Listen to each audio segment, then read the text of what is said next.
you so much. I want to give you a view from the outside, or a view perhaps from inside Parliament House in Canberra about cooperatives. Now, I realise that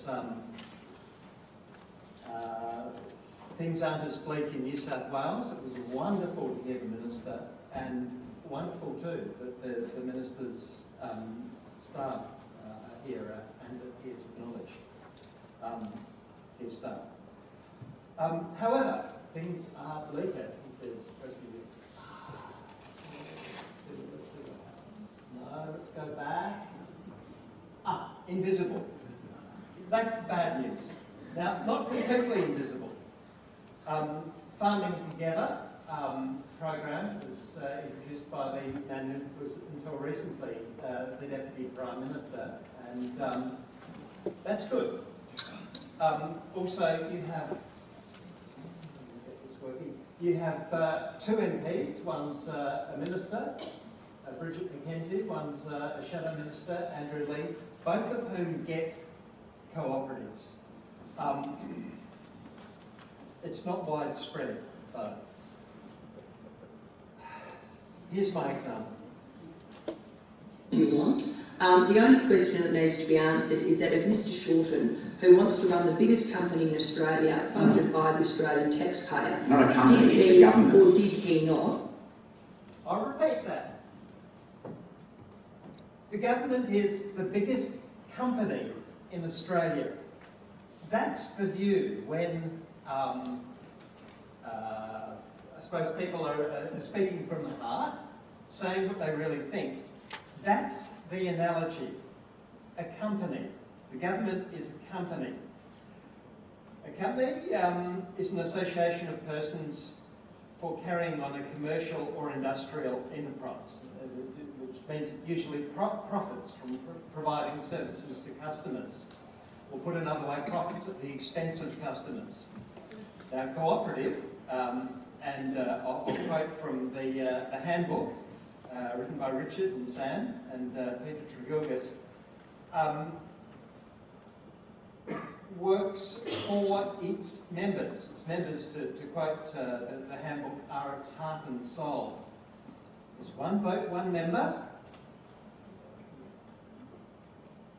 Slides.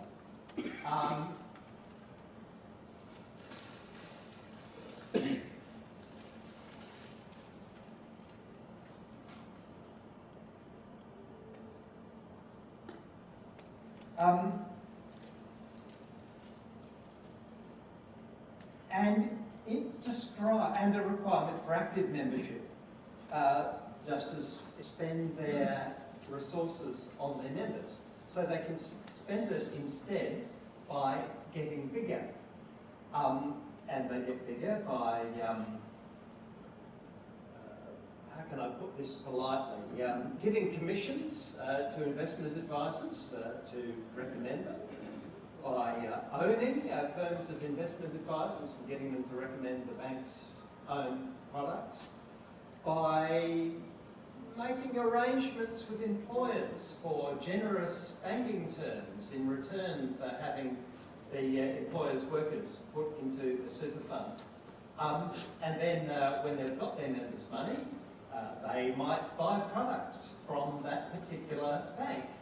In fact, one of the studies given to the Productivity Commission showed that the more directors on a bank-owned super fund's board that there are from the bank, the worse its performance, and the worse the more they buy products from the bank at a generous arrangement for banks. It's not, what I'm saying is, it's not incidental that the organisations who exist not to serve their members, companies, they exist primarily to serve their shareholders. It's not incidental that they have the bigger profile. They have the bigger profile precisely because they don't need to serve their members. That's why they can make money in other ways. They can make money by lobbying governments. And this is not a hypothetical example. They can lend staff to ministers' offices to help ministers draft bills. speaking at the federal level, they can engage in advertising and so on. Now, I'm not saying that big can't be better, and I'm not saying that co-ops shouldn't advertise. Where it's in the interest of members, it makes sense to advertise, but that needs to be the test. What I've discovered actually, again, looking at superannuation, and this surprised me, I thought the small and nimble would be good, is that big has turned out to be better. So you can almost look at the industry funds. The biggest fund in Australia, Australian Super, is one of the best performing. It's also the case in cooperatives, CBH, led by Wally Newman, who we're about to hear from, has become more valuable to members the bigger it's become. And I suppose more broadly you see that in trade unions, you certainly see it in government itself. If government is the biggest cooperative in Australia, it's as big as can be. It covers all of Australia. It's not to say all cooperatives should be big. Many are limited by geographical location. But that's changing. I was a member of the ANU food co-op, and it was limited by the size of the number of people around the ANU. But now with the internet and so on, there's no particular reason why that should be the case. Amnesia. Back to amnesia.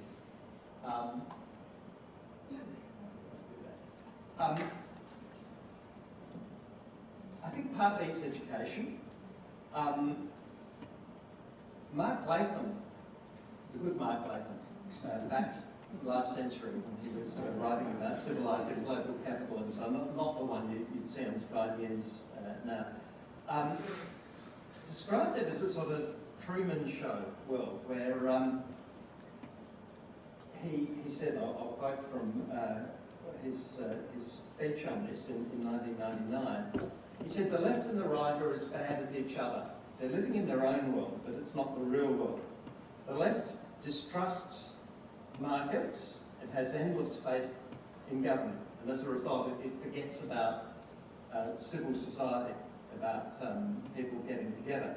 The right, he said, is so anti-state that it's totally focused on markets and also forgets about trust in society. Trust in society doesn't fit in with the traditionally expressed model of competition, even though Adam Smith, the founder of modern economics, had it at its heart. Quote, the left identifies with a good society, but rarely talks about mutualism and trust between people. The right recognises the importance of moral obligation, but gives the impression of trusting market transactions more. The system is analogous to Peter Weir's film The Truman Show. Its main character has no conception of the world outside the TV studio in which he actually lives and stars. It's a bit like that in Parliament House. Annabelle Pratt, my colleague at the ABC, is more optimistic. She shared with me her notes from a talk to the Business Council for Mutuals and Cooperatives about 2 years ago. She said, in the government we require people to vote. Which model better describes the Australian government? A company which profits at the expense of its customers, or a cooperative which acts in the interest of its customers and requires active membership? It's the government, of course, but that's not the model that comes to mind from people in the government. And it's probably because, and I don't know about UTS, but it's probably because in law courses, in commerce courses, in economics courses, in accounting courses, there's little mention of cooperatives. The sector is invisible, which must really be the co-op bookshop just down the road. They sell all these books. And it's written out of them. the Mercury Centre has told the Senate inquiry that often when people are considering setting up a business, they're offered various options. It's not on them. When they go to see accountants and lawyers, the accountants and lawyers say, well, sorry, I'd like to help you, but I don't even know about that. But at the federal level, they're actually invisible. So this is from the Industry Department website a month or so ago. Well, I got it this week, but it was last changed a month or so ago. It lists the options for setting up a company. You could be a sole trader. You could be a trading company, partnership, a trust. That's it. Right? Absolutely invisible. Now, thanks to Matthew Keane, in New South Wales, you go on the Fair Trading website and you have other options.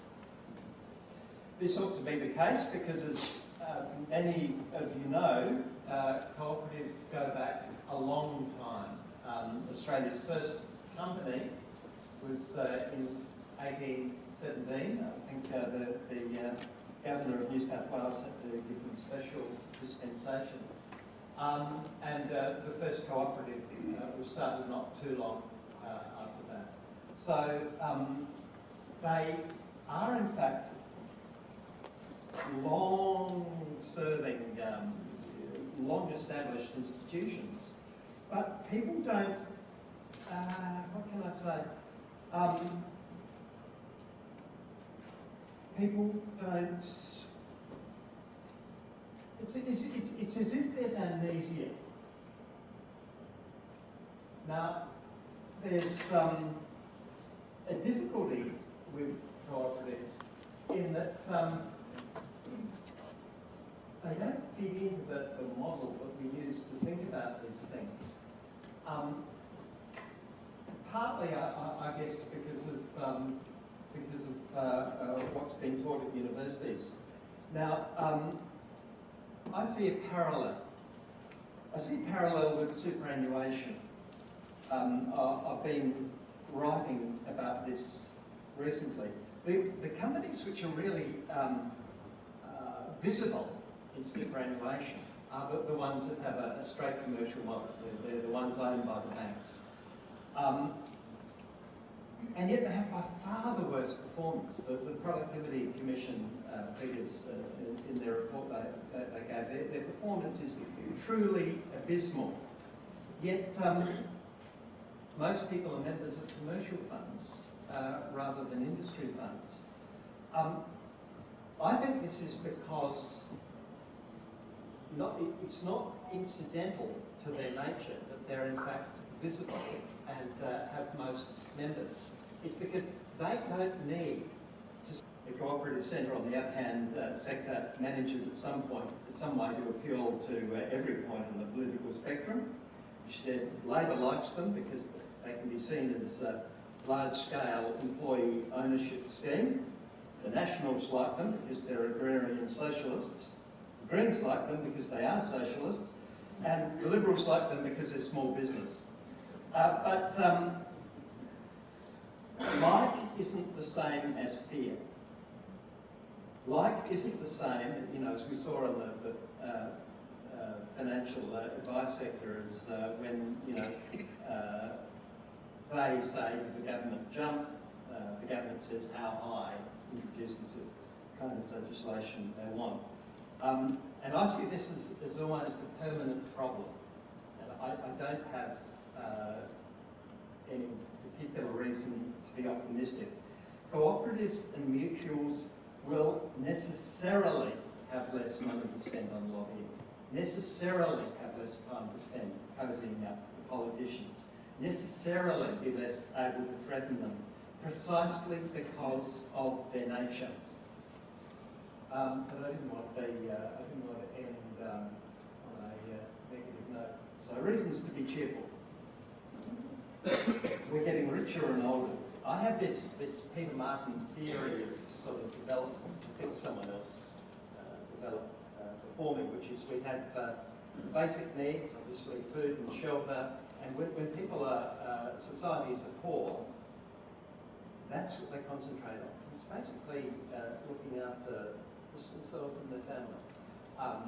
As people get older, or as we're getting older and richer, as people get richer, they start having wanting luxuries, and as they get richer still, they start wanting the things that money can't really buy, because they've already bought everything that money can buy. And that's what you see in Australia now. You'll see that health is really important to people on survey. Ask people, do they want tax cut or do they want greater spending on health?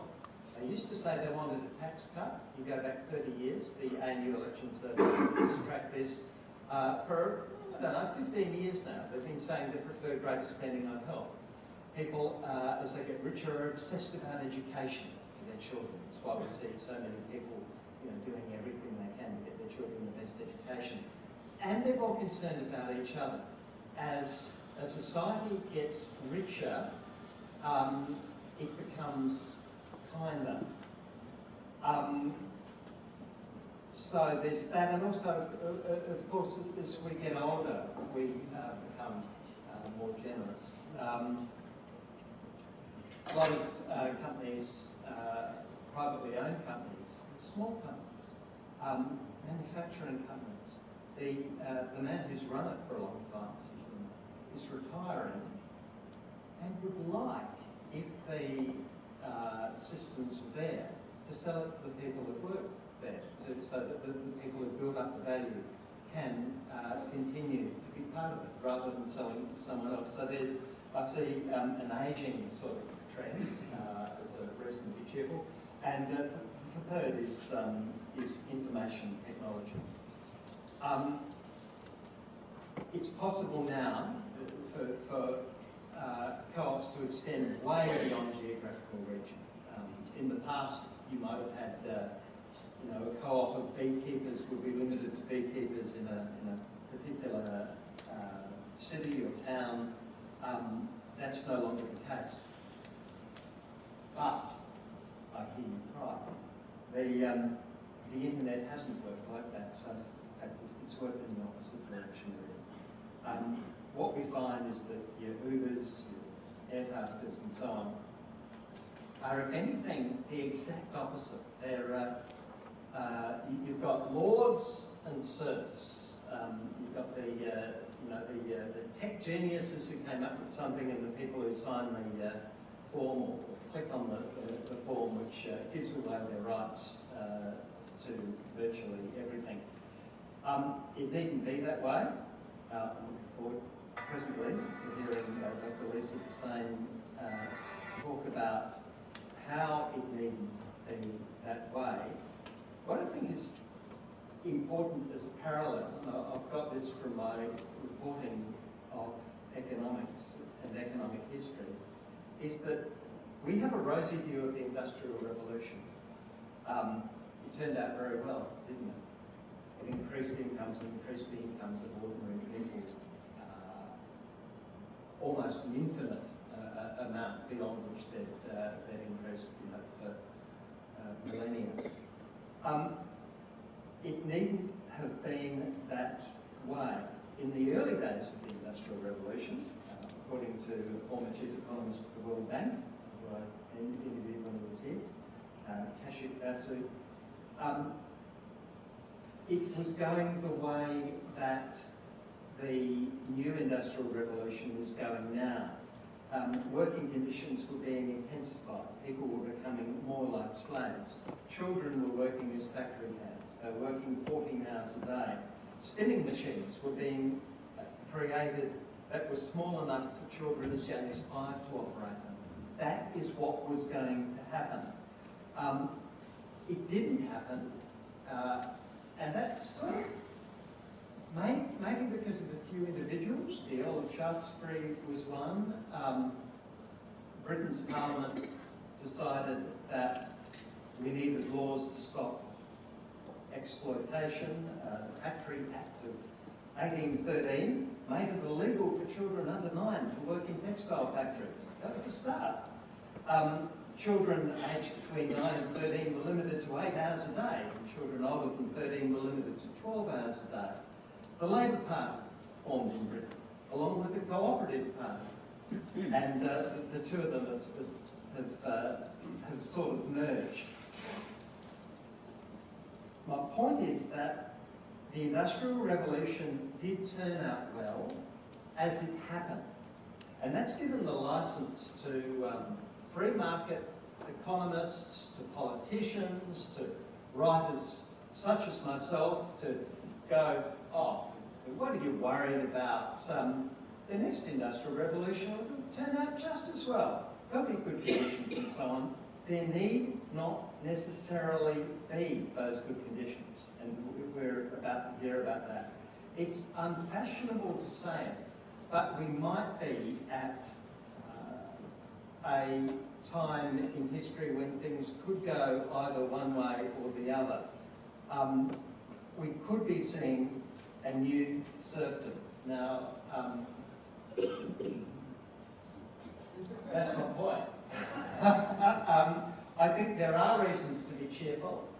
I think there are reasons to be fearful. So thanks.